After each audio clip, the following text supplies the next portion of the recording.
Hello, this is Hazel Jane Tarot and welcome to the fourth and final installment of my deck collection video. So as you can see, I have some exciting decks to show you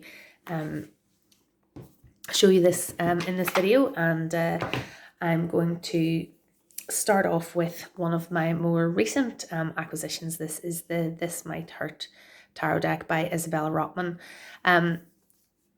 The box that it comes in is beautiful, sort of hardback box with the gold foil detailing, and it comes with a really nice little guidebook, which has a really nice quirky touch of little captions for each card. So the Knight of Wands, the one who rides like she's on fire. The Knight of Swords, the one who rides with great momentum. Four of Pentacles, the miser. Four of Cups, too busy self-reflecting to take the dang cup. So that tells you something about the lightness of touch with this deck, and it is a really nice guidebook. The backs of the cards are reversible like this, and they have this lovely, it's hard to get it to catch the light for you, but it's kind of like a petrol-y iridescent black edging, which looks really nice. And this is one that was stocked by Little Red Tarot in the UK, so I was able to get it without having to send to America. So the illustrations have a kind of comic book illustration style to them. They're really brightly colored, really clear lines, and as I'm sure if you've watched all the other videos in this series, you'll know that I really love colorful, figurative illustrations in tarot decks. So this is right up my street. It's also got a really nice modern vibe and is a very inclusive deck in its illustrations. Love that Judgment card. High Priestess. The Chariot. The two motorbikes give such, they communicate exactly the meaning of having to harness two powerful forces that could be going in different directions, and controlling them with the power of your will. Just in the same way as the horses in other depictions do, but here the motorbikes work really, really well. The Hierophant. The Hermit.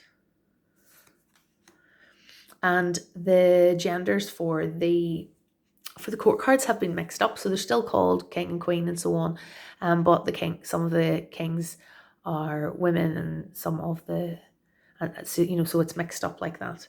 So if the King of Wands, the Page of Swords, I love that. The Knight of Cups, the King of Swords. And the minor arcana are very much based on the Rider-Waite-Smith, but just done in a more modern and more inclusive way.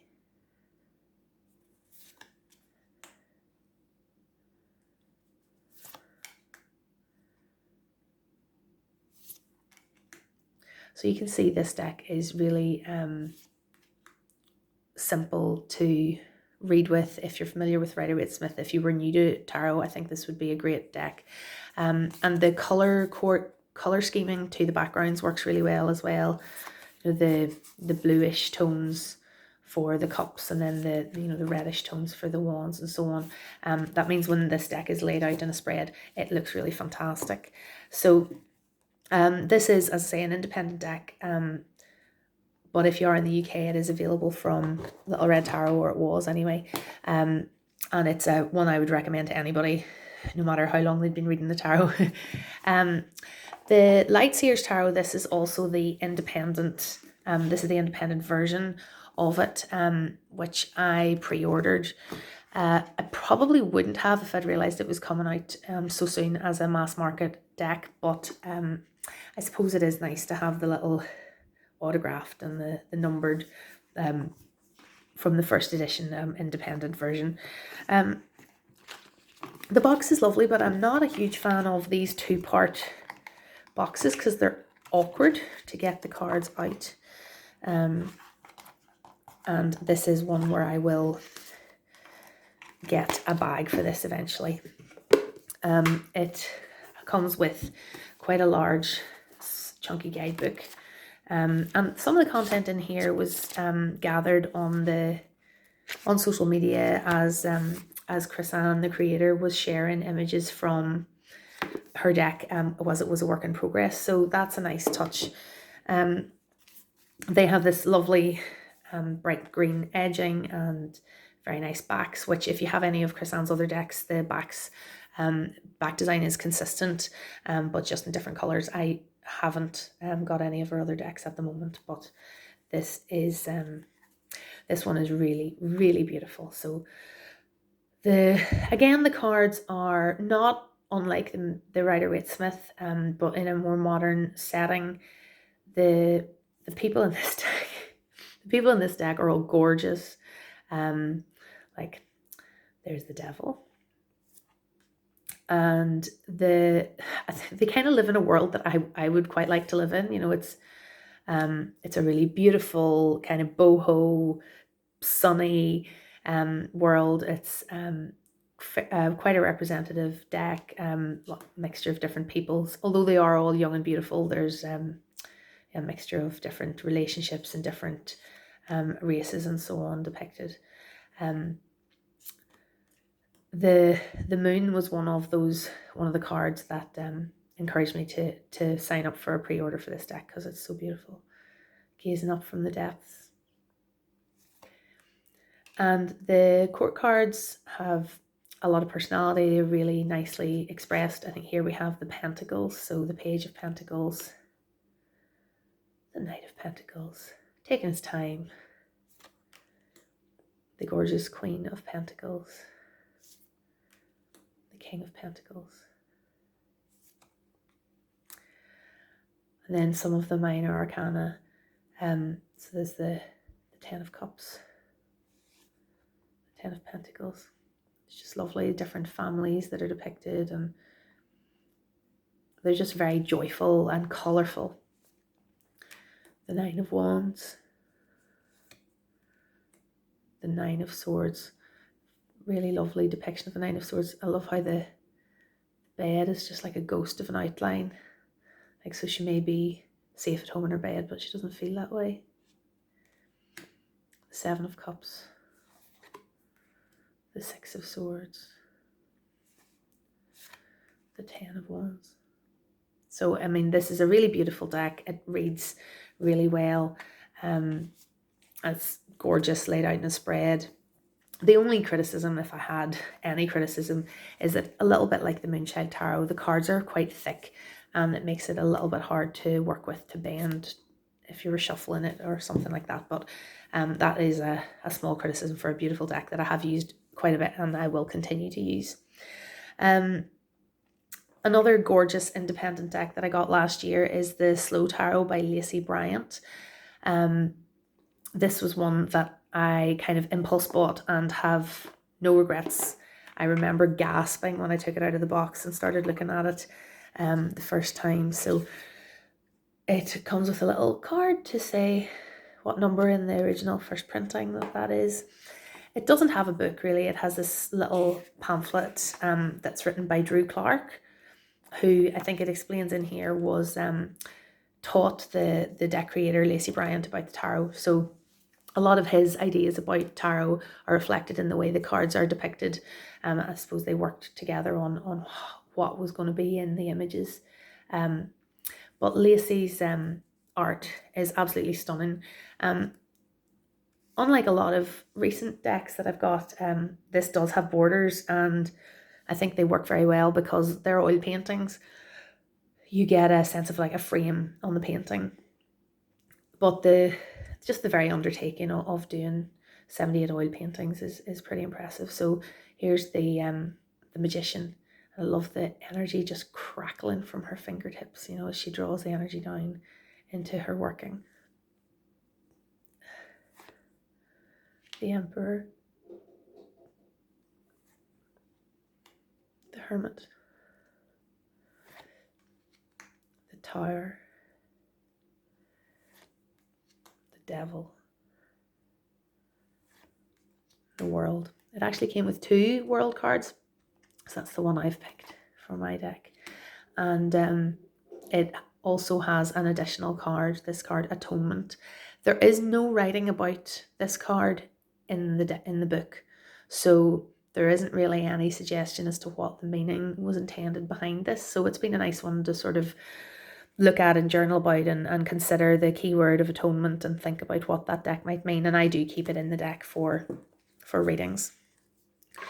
I absolutely love the court cards in this deck. They are so full of personality, and they really speak to me. I mean, this is one of my favorite decks to read with at the moment, actually, but I particularly love the court cards. The face, her face, she's so playful. The Knight of Wands, about to ride off into the sunset. He always strikes me as definitely a bit of a heartbreaker. The Queen of Coins, just showering abundance. And the King of Cups. In this deck, the only cards that don't have borders are the aces. So you can see here the Ace of Cups. And in the minor arcana, I don't know if there's one that I don't like. They are all really uniquely depicted, and like, I love this Two of Wands, the planning out the journey. On the map, I love that the pages nearly look like mountains themselves, you know, the globes in the background, and this person depicted just looks like somebody that you would know, you know. I feel like you can really recognize people, real people in this deck. The Three of Wands, the Nine of Swords, the Eight of Cups. It's just like having a little art gallery in a box. The Eight of Coins, Seven of Cups. So, I mean, I could just keep going and show you the whole deck, because this is gorgeous and one that I really love. But the cards are, in this case, they're like a really nice, bendy, slippery cardstock, which, and they're not gilded or anything, and I find them really easy to shuffle and work with, which is a big plus. So this next deck, the Herbcrafter's Tarot, this is a mass-produced deck from US Games, and it's created by Joanna Powell Colbert, who you might remember is the creator behind my favorite ever tarot deck, the Gaian Tarot.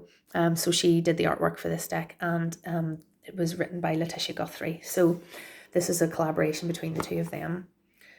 The box is lovely, and the cardstock is gorgeous. It's that really nice, slippery but still substantial US Games cardstock. And these are the lovely backs. So with this being the Herbcrafter's Tarot, the concept behind it is that each tarot archetype is represented by a herb. In the major arcana, the herbs the plants are all shown from directly above in a kind of a stylized, artistic still life. Now, I must point out that these are color pencil drawings, not photographs, although you know, they possibly were based on photographs. But so there we have the Hierophant as cacao. The sunflower is the Magician. Cannabis is Justice. So each card then presents a plant as the archetype for that card. So if you look at the guidebook, and the guidebook is substantial, although I could have quite happily read a book twice as long about this, because it's Herbcraft's not something I know an awful lot about already. But so you can see on each page you have some information about the choice of the herb and how it fits with the archetype of that tarot card. And you also have some guidance as to how you could work with the herb that has been depicted for this card. So I guess then you could follow that into other resources about Herbcraft if you wanted to. But the creators, Letitia and Joanna, have actually done an online course to support this deck, which I wasn't able to do at the time that it was on. But maybe if they offer it again, I might get a chance to do it. But there's and there were, when this came out, a series of kind of online web chats about the deck with the creators as well, which I did listen to after the fact, which were really informative about the process that they went through creating this deck. So there's a herb, as I say, for each archetype. The only cards that show any human figures are the court cards.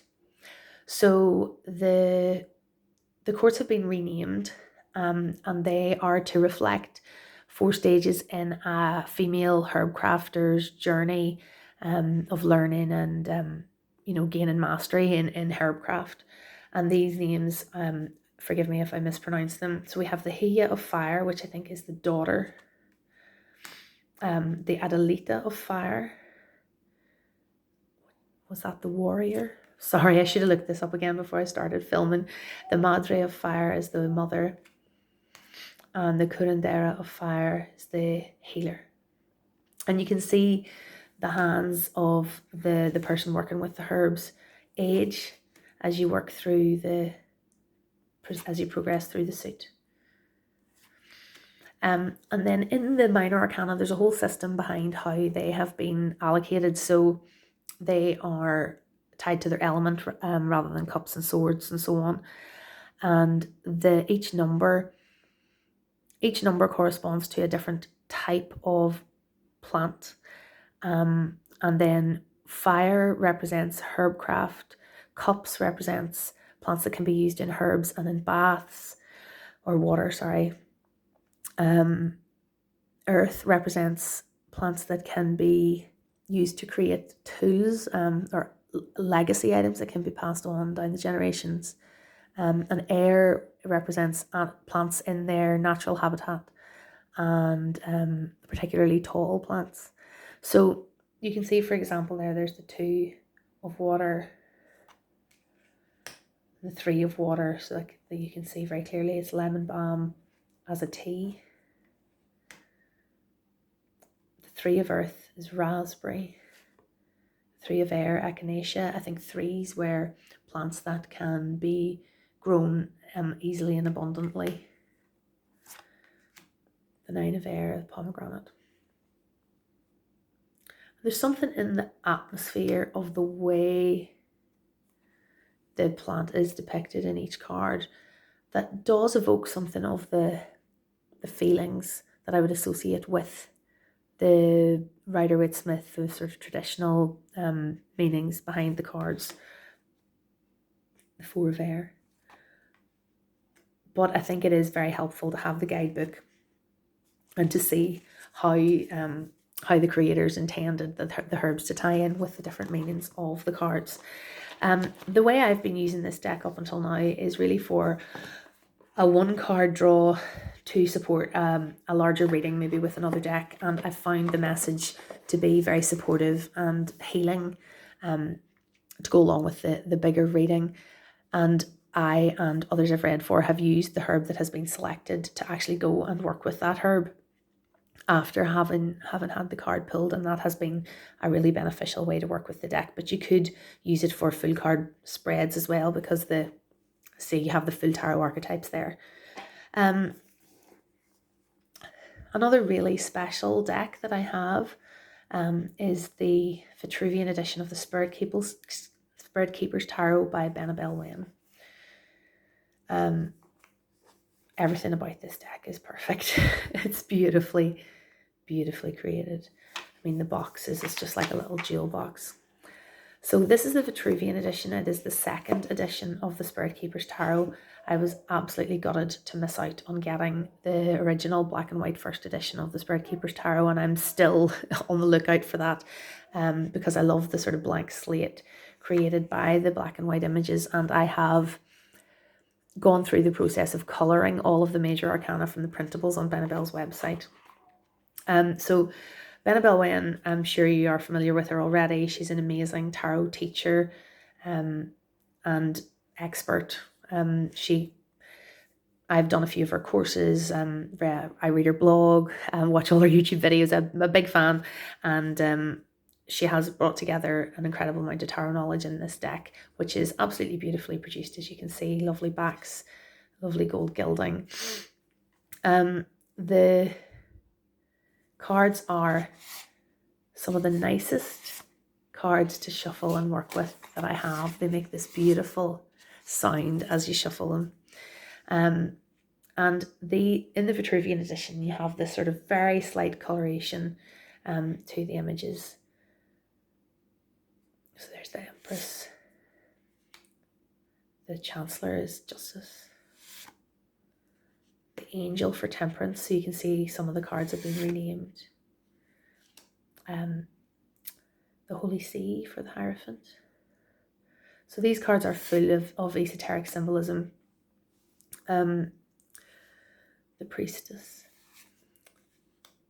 Benabelle describes that one of the things she was trying to do was kind of bring together the schools of thought of the Rider-Waite-Smith and the Thoth Tarot, and to create something new that brought together elements from both of those. There's a lot of detail on her website and in the guidebooks about her process with that. The court cards have been completely reimagined. So the pages are the strongholds. The knights are the shining ones. So the shining flame. The queens are the shields. So here we have the gold shield. And the archangels are the kings. So their meanings are really quite different to what you might be used to from other decks. So the guidebooks have been very useful in learning how to work with the court cards in this particular deck. The minor arcana are very close to what I would be used to from the Rider-Waite-Smith and are easy to read straight out of the box. But then of course you have the guidebook to look for more detail, and they do have like a little title. So each of these cards is imagined as a spirit that you are. Then you're the spirit keeper with all of the spirits in this deck to consult and advise you when you do a reading. So the blind seer, the sharpshooter, the haunt, the captor, the kindred. But you can see from the imagery, that you can read the Three of Cups, the Eight of Swords, without necessarily having to buy into that as a concept, or to have to look up those keywords and how she intends them in the books. But in terms of books, you do have a little white book that comes with it, which has a good bit of information in it. But the Spirit Keepers Tarot has got the biggest guidebooks of any deck I've ever seen. The Book of Maps, the guidebook that comes with it, is about that thick. And I got a printed copy of it from a print-on-demand service as part of the package then once you buy the deck online. So the Spirit Keepers Tarot is a beautiful, very special deck, and one that I work with quite a lot. And I still haven't worked through the 22-week course workbook that came with it and so on, but I will do, because there's a lot to get out of working with that deck. And then finally, little surprise in this bag is the Mythic Tarot. There's a vintage copy of the Mythic Tarot that I got on eBay this year. There is a new Mythic Tarot that is has computer generated art as the illustrations, and they're just not as nice as this original artwork. So the deck was originally published in 1986. Juliet Sharman Burke and Liz Green. These are the backs of the edition that I have. If anybody knows if this is the first edition or not, I'd be very grateful to know which edition I have. So this deck is based on Greek mythology. So in the major arcana, each character depicted is a character from Greek mythology. So here we have Persephone as the high priestess, and her mother as the empress, and so on. The depictions are very close to what you might be used to.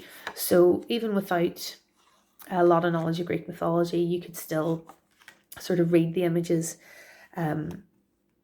based on the Rider-Waite-Smith-like depictions that they use in these cards.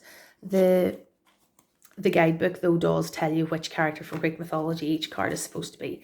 And the more then you can read other sources about the Greek myths and so on will deepen understanding of this deck. And there's still a good way for me to go in terms of the study of this deck. The court cards are also based on individual stories and characters. But as you can see, the kind of attitude and energy of the cards is very similar to the Rider-Waite-Smith. Within the minor arcana, each suit tells one story, and so they can kind of be laid out as a storyboard and tell a chronological story from Greek mythology. But within each moment has been illustrated to try to reflect the energy of the tarot card archetype as well. So that gives coherence to each of the suits, and you do need to really get to know those stories to be able to work with the minor arcana for those to make sense. But it is a really interesting deck, and I think with some of these decks that I got last year, you know, like the Mythic Tarot or the Spirit Keeper's Tarot, there's quite or the Herbcrafter's Tarot, you know, they really are like a jumping off point for deeper study to find out more. So, you know, the more I learn about the symbolism in the Spirit Keeper's Tarot, or the more I learn about Herbcraft or Greek mythology, the more I'll be able to understand and use these decks. So that was part of the reason why I decided not really to get very many decks this year, because there's so much more richness to study and uncover with some of the decks that I already have. Whereas these other decks that I showed you today, like the Slow Tarot, This Might Hurt, and the Light Seers Tarot, these are decks that read more easily just straight out of the box with your pre-existing knowledge of or use of any kind of standard Rider-Waite-Smith style tarot book, with then layering onto that the individual illustrations and intentions behind the deck then that's sitting in front of you. So there we have it. That is the end of my tarot deck collection video. So this is as it stands anyway in May of 2020. Thank you so much for watching. If you haven't seen the other 3 videos in this series, I will link them below. I will probably be coming back soon with an Oracle deck collection video series, so if you would like to see that, please hit the subscribe button, and I'd love to hear your opinions about any of these decks in the comments below. So thanks very much for watching.